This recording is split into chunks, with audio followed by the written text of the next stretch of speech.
maybe I've been here too long, but I'm not very hopeful about the future here either. A sobering assessment 10 years on. When Canada joined the mission in Afghanistan, women's rights were a significant part of the justification. Under the oppressive Taliban regime, women had few freedoms. They could not leave their homes alone. Girls didn't go to school. Now, Canada's mission is beginning to draw down, and in tonight's installment of Afghanistan What's Next, Susan Ormiston looks at life today through the eyes of two women who have seen some change, but wonder, is it enough?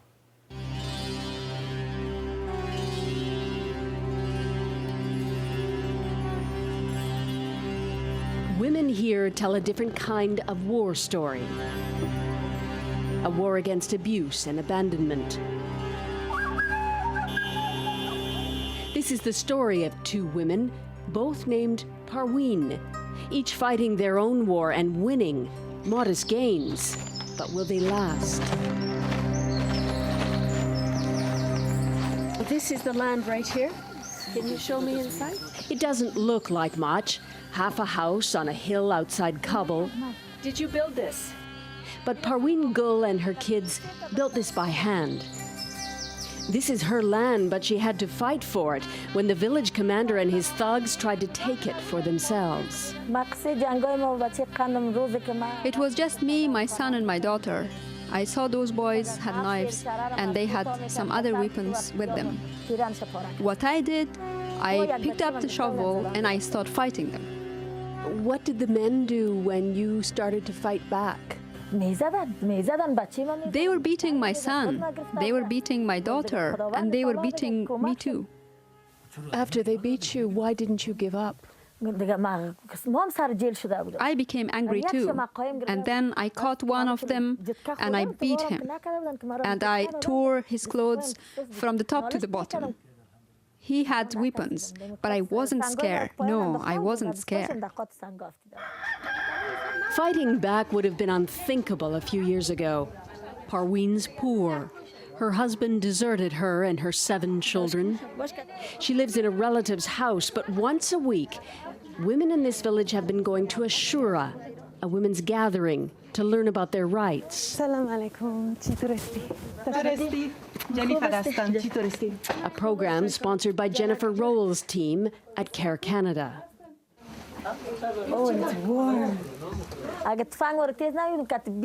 It's all because of the Shura. We learned some stuff, some knowledge. Are you and the women around you, do you feel powerful now? Yes, we feel strong.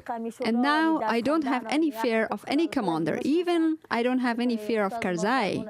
We can fight against him for my rights. Parween's neighbor, Friba Manafi, goes to the Shura too. She was married at 13, then abused by her husband's family. You have scars on your arm. What are they from? To fill a lamp. She says her brother-in-law gave her petrol deliberately instead of diesel. It exploded. Everything started to burn, and then my hand was on fire. And behind me, I saw my son. He was on fire too. My hand was okay, but my son died in the fire. Violence against women is still common. This video, taken a few months ago, shows a woman being stoned to death for alleged adultery. Fundamentalists still exert their influence. But pushing back are groups like these women, wearing blue and marching bravely for peace on International Women's Day, for the first time protected by Afghan police. There are modest gains, but as these women walk for peace, they worry about what that would mean as the Karzai government tries to negotiate a peace process with its enemies. The fear is that women's rights will be traded away, a bargaining chip less important than an overall political deal.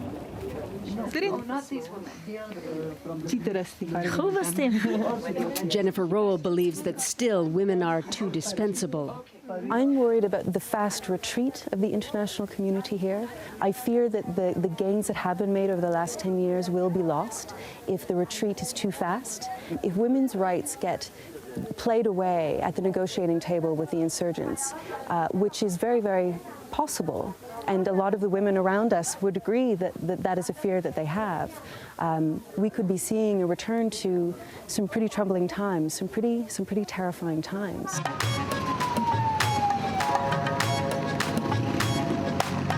In conservative Kandahar, women have further to go. Nearly all of them wear a burqa, as I do for my own safety.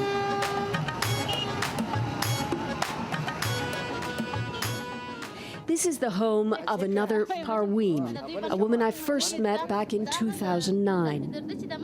She's not educated, but she works outside the home, and her 6 kids go to school, even the girls. Right now, I'm constantly in argument with my husband, my brothers, my family and friends who constantly encourage me to pull the girls out of school. And sometimes even the girls get afraid, but I tell them to put a big heavy stone on their hearts and continue going. Small steps and tiny stitches.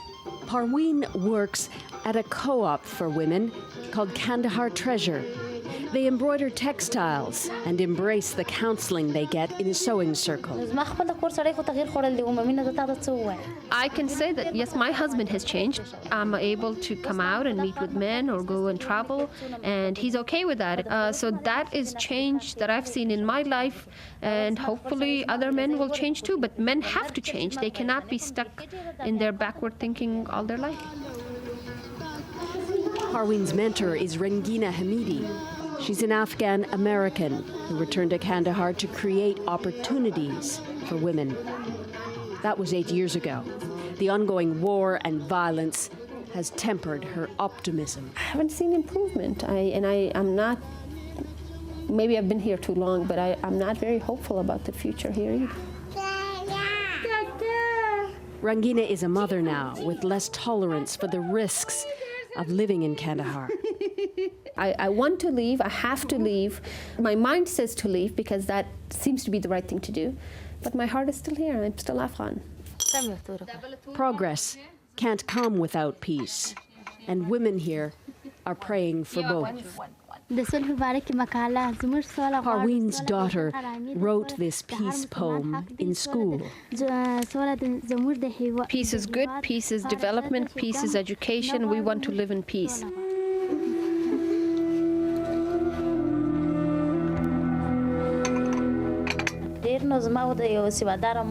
There's just hope that this phase will also pass and the future will be brighter for them, and with the education they'll have a better and a much more successful life than